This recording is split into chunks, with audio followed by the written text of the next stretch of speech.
Salut, c'est Kublai. Alors je suis à Fukuoka au sud du Japon et là je sors du temple que tu vois derrière moi et je vais te parler en fait du fait de travailler en voyageant. Est-ce qu'on peut vraiment travailler en voyageant? Alors moi je suis libre géographiquement depuis 2012. Depuis 2012 je peux travailler depuis n'importe où et voilà, j'ai la liberté géographique.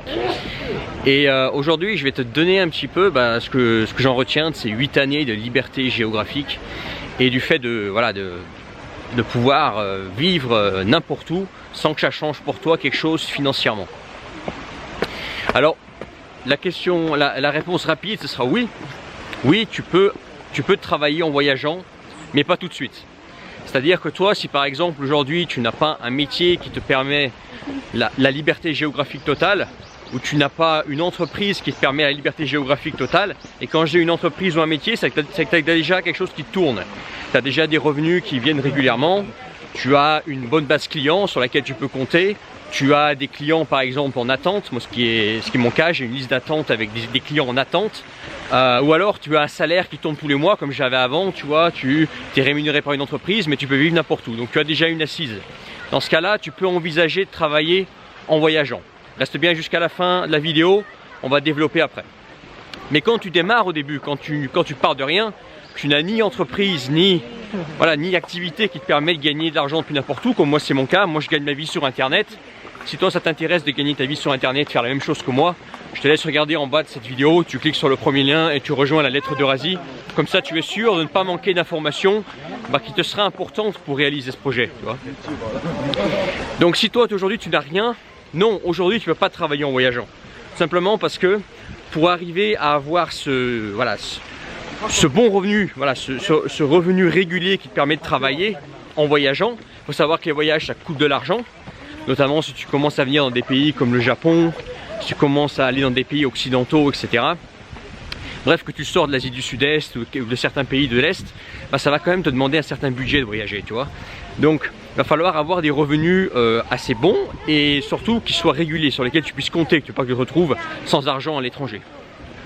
Et pour arriver à ce niveau-là, pour arriver à avoir des revenus stables et assez conséquents, et ça va te demander du travail au début. Donc c'est pas parce que aujourd'hui tu te lances par exemple sur internet ou parce que voilà, tu te mets à apprendre des langues, tu te mets à développer un projet professionnel qui permet la liberté géographique, ça ne veut pas dire que tu auras la liberté géographique tout de suite, ça va te demander du travail au début. Donc au début, tu ne vas pas voyager au début, tu vas charbonner sur ton projet, tu vas charbonner sur ton projet d'entreprise sur internet, ou tu vas charbonner sur ton projet par exemple de salarié expatrié. Donc au début tu n'auras pas cette liberté géographique, même si potentiellement tu l'as, tu vas être limité par tes revenus ou par l'instabilité de tes revenus. Donc au début tu ne pourras pas travailler en voyageant. Ensuite quand tu commences à avoir tes premiers revenus, c'est pas parce que ça fait 1 mois, 3 mois, 6 mois que tu as des revenus qui rentrent que ça va durer, tu vois. Moi pour aujourd'hui me permettre de voyager comme je veux, j'ai quand même attendu 1 an de revenus bien stables et bien assurés pour pouvoir dire écoute, aujourd'hui j'ai vraiment la liberté géographique en étant à mon compte pour pouvoir voyager partout. Sans me dire est-ce que demain je vais pas manquer de revenus, je vais pas manquer de clients, tu vois. Aujourd'hui j'ai une stabilité. Donc il faut que tu arrives déjà à ça. Autre chose qu'il faut savoir, c'est que quand tu pourras travailler en voyageant, c'est que tu as quand même des gens à suivre. Tu peux avoir des clients à suivre, par exemple que tu vas coacher, que tu vas accompagner sur la durée. Moi c'est un service que je propose, de l'accompagnement sur la durée, donc ça demande quand même de mettre en place une certaine routine pour pouvoir suivre les gens que tu as besoin de suivre. Ça va te demander quand même de travailler. Par exemple là je sors d'un temple, mais là ce soir tu vois je vais dans mon Airbnb travailler, etc. parce que j'ai des choses à faire, j'ai des trucs à lancer, j'ai des mails à envoyer. Toi, j'ai des trucs à faire quand même, ce qui fait que voilà, il faut pas non plus oublier de travailler quoi. Donc ça va te demander une certaine rigueur et c'est pas tout le monde au départ qui a cette qui sait être rigoureux dans son travail, qui sait entre guillemets s'imposer un certain comment on dit ça en français, graphique. Pour ceux qui parlent russe, ils comprendront. Bref, un certain bref, tu m'as compris. Bref, une certaine organisation qui permet justement de pas ne trop voyager, mais aussi penser à travailler un petit peu et même pas mal au début. Bon, aujourd'hui, moi, je peux me permettre pendant certains moments de vraiment y aller relax. Tu vois, je peux prendre une semaine où je vais vraiment, tu vois, la joue est cool. J'ai d'autres semaines où je vais pouvoir charbonner comme un fou parce que j'ai envie de lancer un projet, etc. Mais je peux réguler ça, tu vois, aujourd'hui parce que j'ai une assise. Mais toi, au départ, tu n'auras pas forcément ça. Donc, pense que si toi, aujourd'hui, tu veux travailler en voyageant, oui, c'est possible, mais pas tout de suite. Ça va te demander du travail au début, de mettre en place ce système qui te permet de travailler en voyageant si tu as envie de voyager, hein. Je dis pas qu'il faut travailler en voyageant, que c'est le nec plus ultra. Moi, je ne voyage pas à plein temps, je vais voyager peut-être aller 3 mois dans l'année, le reste de l'année, je vais être, comment dire, sédentaire, tu vois.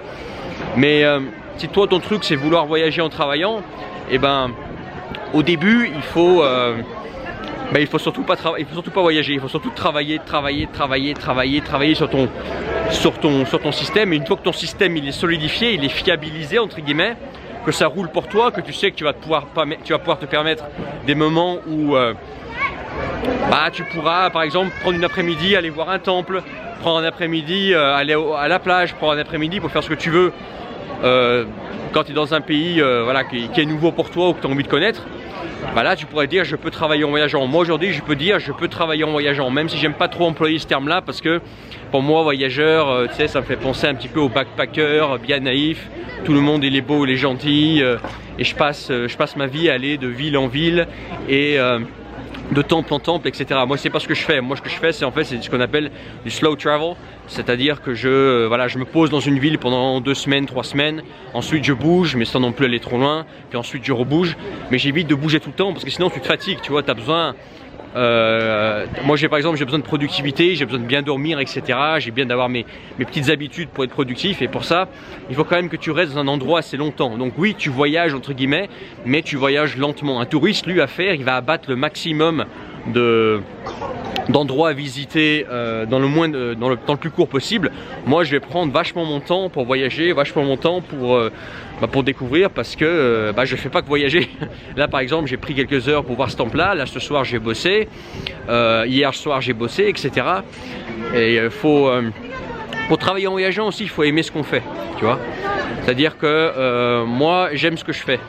J'aime mon activité d'entrepreneur sur internet. De toute façon si tu n'aimes pas ce que tu fais, tu peux pas être indépendant. Pour tenir sur la durée en tant qu'indépendant, bien entendu tu as les revenus qui vont compter, mais pas uniquement, c'est aussi aimer ce que tu fais. Moi ce que je fais, si tu détestes ce que je fais, tu pourras pas le faire. Tu vas tenir 2-3 mois, tu vas laisser tomber parce que voilà, tu manqueras d'autodiscipline, etc. Parce que pour avoir cette autodiscipline, pour avoir envie de travailler tous les jours, d'en faire tous les jours, il faut aimer ce que tu fais. Voilà ce que je voulais dire sur travailler en voyageant. Donc oui c'est possible, mais pas tout de suite. Au début, solidifie ton système. Si toi tu cherches un système qui te permet justement de travailler en voyageant potentiellement, eh ben tu es au bon endroit. Moi je suis libre géographiquement depuis 2012 et entrepreneur sur internet depuis 3 ans et demi maintenant. Et je peux voyager partout dans le monde maintenant, tu vois. Demain je peux aller où je veux si j'ai envie, voilà. Et toi si c'est quelque chose qui t'intéresse, regarde en bas de cette vidéo et rejoins la lettre de Raji, comme ça tu es sûr de ne pas manquer d'informations qui te permettra de réaliser ce projet, tu vois, de liberté géographique. On parle également d'expatriation et d'immigration si toi tu veux changer de pays, quitter la France, quitter la Belgique pour aller vivre ailleurs.